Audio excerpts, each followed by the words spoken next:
and welcome to Culture on I-24 News. It's Passover time. Here in Israel, that means the children are on vacation. Families are going to exhibitions, events, and workshops all around the country, but many of the best ones are happening right here at the Jaffa Port, which houses our studios. So on this special edition, we'll take you on a tour of the neighborhood and visit some of these more interesting events. Let's begin. Follow me.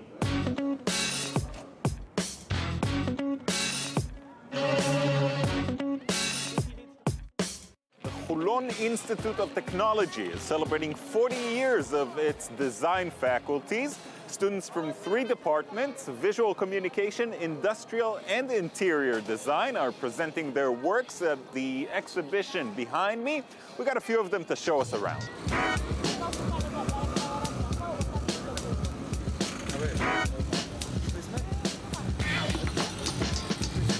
With me is Mail, right, from the industrial design. Yeah, the Faculty of Industrial Design. So what we have over here is a project called Camera Plus. And the idea was to design something which includes a camera and the world of photography in general. Film scanner for your iPhone. Exactly, That's yeah. great. The idea was to go back a bit, you know, and to take the old films. We all still have some film strips at home that are pretty useless.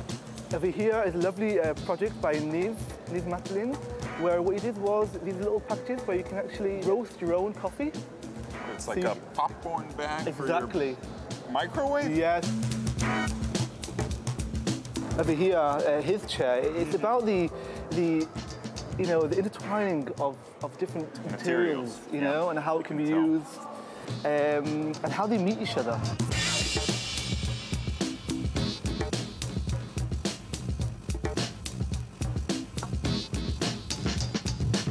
Now Tom is with me from the Visual Communications Design Department at the Holon Institute of Technology. Hi, Tom.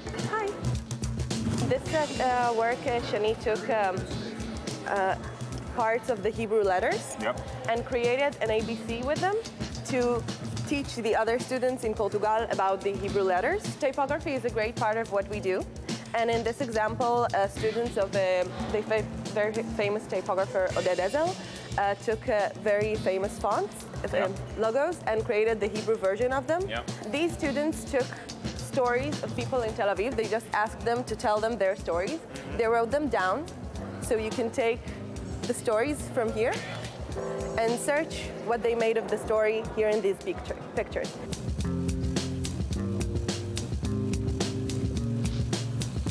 I'm joined now by Noah, a student at the Interior Design Department. This is our installation. This is our first time building something in this scale. Our idea was to take the symbol of our department, a house, and to just deconstruct it, take the icon, simplify it until we reach the basic geometries, but still preserve the feeling of a house. I'm gonna stop in the bathroom for a second, if that's okay. No problem. What do we have here? This is an alternative library. It's a project in a grade school, just to take the library outside so every child can feel the books. So this is the conceptual area of the exhibition. You can see a work of mine here. This was done in concrete. Nice. Just all concrete. Very nice. Thank you. Noah, thank you for showing us around. Thank you for coming. It was a pleasure.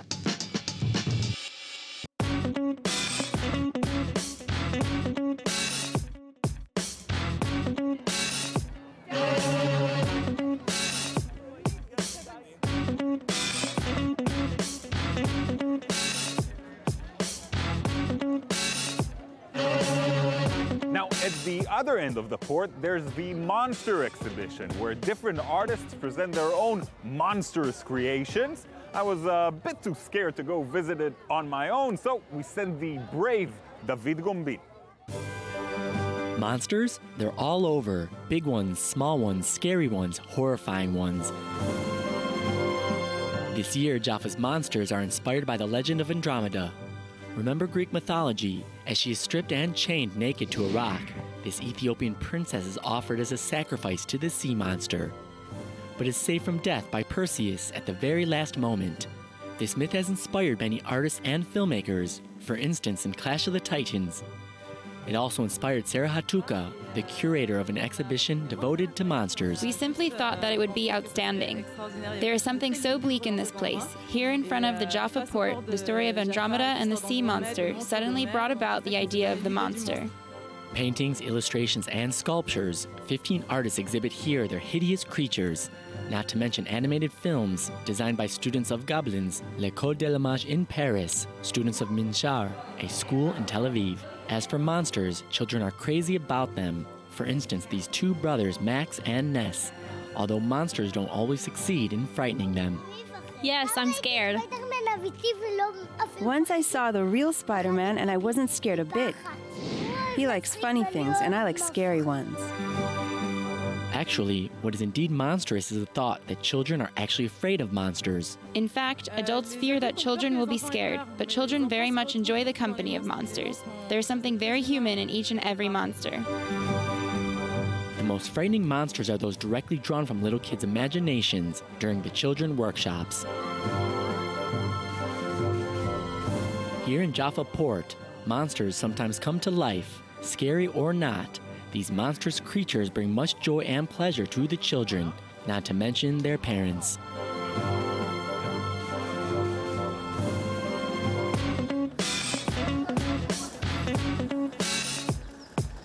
The Jaffa Museum, not far from here, hosts an exhibition of modern paper art.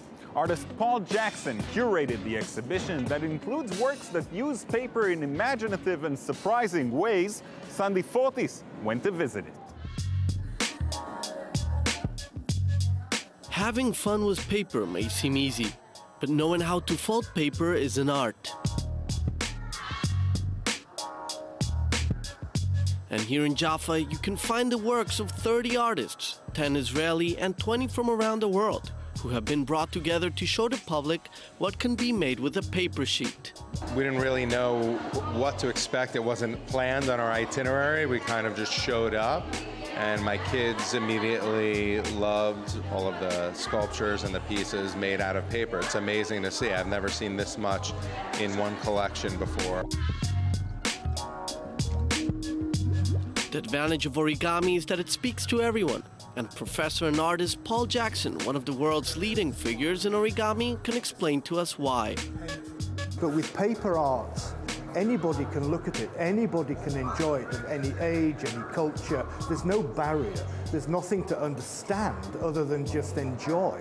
And to enlarge the fun side of the exhibition, origami workshops are being offered to children who are always excited to participate. It's fun. I learned how to make a paper swan. I built something just out of paper. I came to learn how to do things folding paper. It's fun. I made a dinosaur. Can expand our imagination, and it's really great.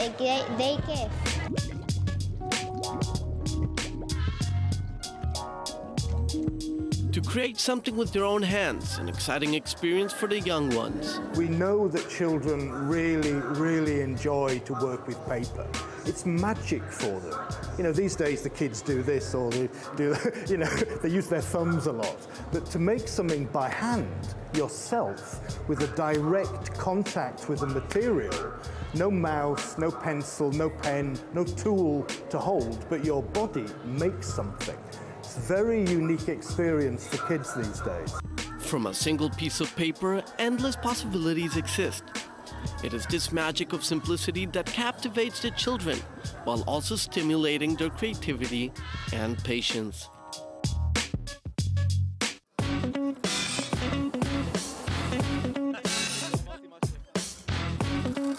So here we are in front of the outdoor exhibition Different Together, which presents children's artwork on the subject of the fight against racism. With me is Uri Zaki, the project director for Beit Daniel. Uri, thanks for being here. Thank you for having me, Warded. So tell me, where did the idea of this exhibition come from? So it's a very interesting story. It started off in Israel, in the Tolerance Museum in Jerusalem about 15 years ago. Okay. Then it emigrated to the United States, where it was accepted by the Sarasota community in Florida. where it really grew and became a household, statewide and even nationwide project in Sarasota, Florida. As you said, it started in Israel, continued in Florida, came back to Israel. It has to deal with some different issues. Well, first of all, the concept is somewhat different. While in Florida, there is a mix between students' art, but also professional artists. Here, it's solely based on the work of school kids from all ages, starting from the first grade, ending with the 12th grade, but all school students.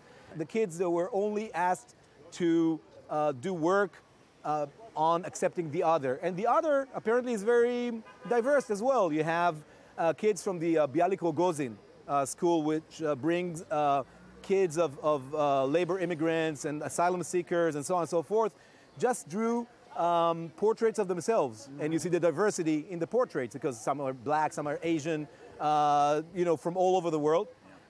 Some relate to the Jewish-Arab conflict, obviously, the Israel-Palestinian conflict. Some talk about different religions, Christianity, Judaism, and Islam, and so on and so forth.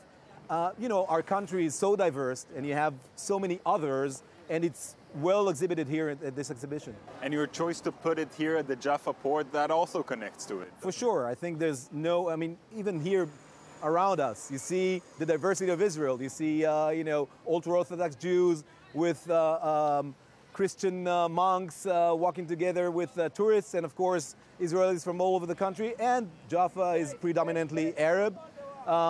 Very interesting, Tel Aviv, Yafo, that combination of Tel Aviv and Yafo. It's one city. Right. And I think there's no better place than the Jaffa Port for such an exhibition. Yeah. And the reactions that you've been getting so far? Very well accepted. Folks who come here, they relate to it. It's part of there are tens of thousands of Israelis and tourists who come here during the Passover. Today is the first day of that, and you see it. You see so many people passing by, stopping relating. To take a look. Yeah, definitely. And you can see also different approaches. I mean, we have all kind of mediums. We have photography, you have paintings, of course, right? Lots of colors on the one hand. You also see somewhat, the different ages, and it's more naive when they're younger. It's more complex when they're older. And as I said before, there are different backgrounds. There are schools from all over Tel Aviv and some outside Tel Aviv. And you can see the issues are somewhat different. Was there a work that surprised you? Was there something you weren't expecting that caught you off guard? You know what? The level of the art. There was a concern because the original Embracing Our Differences, the Florida Sarasota project, is not solely based on kids' work. We were somewhat concerned about the level of the art, and I can say we were surprised for the better.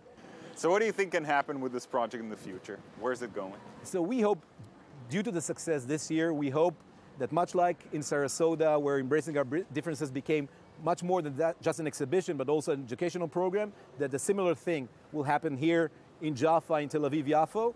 I think Israel needs such a project. We just had an election where a lot of the diversity and animosity was displayed. We need to calm it down, and we need the kids to experience something more embracing. And I think this project manifests a different kind of voice, and we hope to make it a continuous voice. Uli, it's a beautiful project. Thanks so much. Thank you so much, Oded.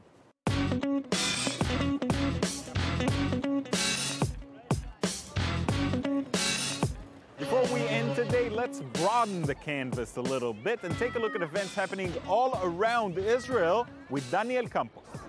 In Israel, Passover and Easter have plenty in store for tourists. The diversity of events taking place all around the country are exciting and unique. For Israeli Jews, the traditional Passover feast.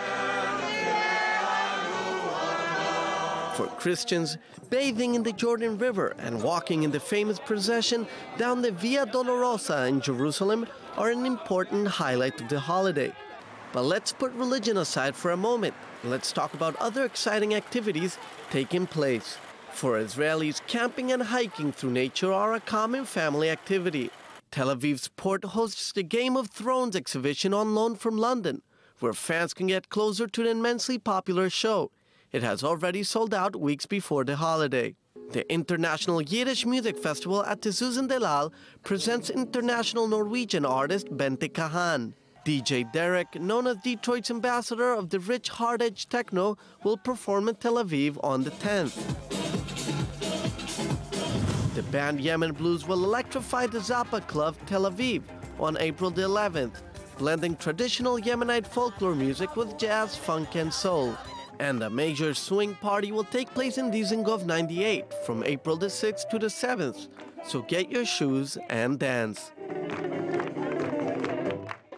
That's it from us here at the Jaffa Port. I hope you enjoyed our show. Tomorrow we'll be back in the studio, so please join us again.